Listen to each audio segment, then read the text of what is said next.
The atmospheric processors hummed their mechanical lullaby as Verk stared at the impossible woman standing in his quarters aboard the Meridian outpost. Elsa, if that was even her real name, had materialized 3 hours ago through what his instruments could only describe as a localized space-time fracture. She claimed to be a queen. She claimed to be running. And she claimed that staying with him was the only way to survive. "You don't understand the complexity of the situation," Elsa said, her voice carrying harmonics that shouldn't exist in human vocal cords.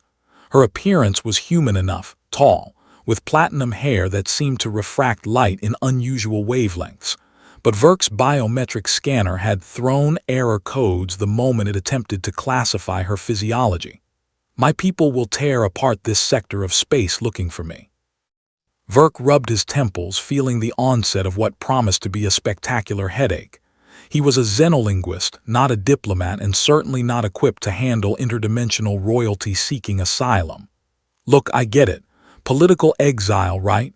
Been there, understood that, but you can't just stay here. This is a research station. We have protocols." Protocols? Elsa's laugh was like wind chimes made of crystallized starlight. She moved to the observation window, her fingers trailing along the reinforced polymer as if reading some invisible text. "Your protocols assume a three-dimensional understanding of refugee law. My situation exists across 7 dimensions simultaneously." The neural translator embedded in Verk's temporal lobe struggled to process her words, feeding him fragments of concepts that human language barely had vocabulary for.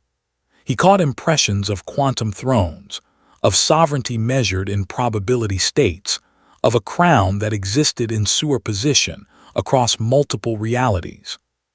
7 dimensions, he repeated flatly. "Right, and I suppose your kingdom exists in all of them." Existed. Her reflection in the window showed something else for just a moment, something with too many angles, too much light. Then it resolved back into the humanoid form she wore like a comfortable disguise. "My brother staged what you would call a coup, but in our realm, political transitions occur through collapsing wave functions. He forced my quantum state to collapse into this single timeline, this single dimension. Here, I'm just flesh." Verk's scientific curiosity warred with his survival instinct. The former was winning. That shouldn't be possible. Macroscopic quantum coherence can't be maintained in your universe, no. Elsa turned to face him, and her eyes held galaxies. Literally, he could see star systems being born and dying in her irises. "But I'm not entirely in your universe, Verk. I'm anchored here, yes, but I still exist partially in the quantum foam of reality itself, and that's why I need your help." "My help? I'm a linguist who studies dead alien languages. What could I possibly do for a quantum queen?" She crossed the room in 3 steps that seemed to bend space slightly, bringing her uncomfortably close. "You have something very rare, Verk Kumar.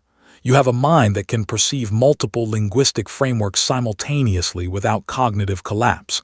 I've been watching you, not in a creepy way," she added quickly, catching his expression. "Your work on the Tertian Codex last year. You managed to translate a language that existed in 4 temporal tenses simultaneously." "That was just theoretical extrapolation." "It was perception," Elsa interrupted. "You saw the patterns. Your brain naturally maps multidimensional information structures. That's why I came to you specifically. I need you to help me encode a message in a format that can be transmitted across dimensional barriers." Verk sat down heavily on his bunk, processing this. The Meridian outpost orbited a dead star system, studying the linguistic artifacts of 3 extinct civilizations. It was peaceful, quiet work, exactly what he'd wanted after the disaster on Kepler 442b. What kind of message? A distress signal, an appeal to the concordance. They're the closest thing we have to an interdimensional governing body. If I can prove my brother violated the laws of quantum succession, they'll restore me. And if you can't? Her smile was sad. Then I remain here, human-shaped and powerless, while my brother reshapes reality itself to his liking. He's not stable, Verk. He'll start wars across dimensions. Trillions will die in timelines that will be erased from ever having existed. The weight of that hung in the recycled air between them. Verk stood up, packing the small confines of his quarters. Okay, hypothetically, and I'm saying hypothetically, if I help you, how long are we talking about? Days? Weeks? The translation matrix alone would take approximately 47 of your hours. Then we need to build a transmission array capable of piercing dimensional membranes. I estimate 72 hours total. 3 days. He could work with 3 days. Report it as a language emergency, lock down his section of the station, claim he was dealing with a critical translation deadline. Station Commander Yuki owed him favors. Just stay for tonight while I figure out the logistics. We'll tackle this in the morning. Something shifted in Elsa's expression. Verk, you're not understanding me. I can't leave your immediate vicinity. What? The dimensional anchor that's keeping me stable in this reality, it's not tied to this station. It's tied to you, specifically to your unique neurological pattern. She held up a hand, and between her fingers, space itself seemed to wrinkle like fabric. See this. This is what happens when I get more than 7 meters away from you. Reality starts to reject me. Verk stared. You're saying you're literally stuck to me. For now, yes. Until we can complete the message and get a response from the concordance, I need to remain within your quantum influence sphere, which means, she gestured around his cramped quarters, this is home. This is a nightmare. I prefer unexpected cohabitation scenario. Despite everything, Verk laughed. It was either that or scream. You're really committed to staying, aren't you? Forever, if necessary. Elsa's voice was soft but carried the weight of absolute truth. I'm not just running from my brother, Verk. I'm fighting for the stability of the multiverse itself. And yes, that means I'll stay in this tiny room in this single dimension for as long as it takes, even if it's forever.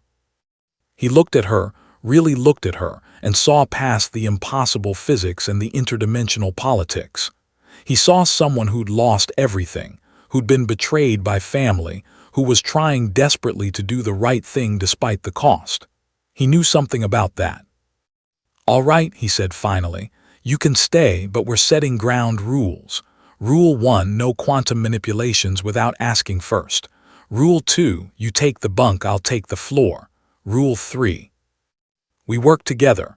Elsa's smile was genuine this time, human and warm. We solve this. We save the multiverse. We save the multiverse, Verk echoed, wondering how his quiet academic life had taken such a sharp left turn into cosmic significance. But seriously, if you're going to be here forever, you're going to have to learn to like instant coffee, because that's all I've got. Elsa laughed, and for a moment, the lights in his quarters flickered with bioluminescence that shouldn't exist in three-dimensional space. Verk Kumar, I think this is the beginning of a beautiful friendship. That's a quote from a movie, he said. I know, I've been studying your culture, she paused. Is it too soon to suggest we watch it together? Verk sighed, but he was smiling. Let me get my tablet. If we're going to save reality itself, we might as well start with the classics. Outside his window, the dead stars gleamed with their ancient light, and somewhere across 7 dimensions, a deposed queen's brother searched for her. But in that moment, in a small room on a forgotten research station, 2 beings from impossible distances found common ground in the universal language of hope. The night was just beginning, and forever had already started.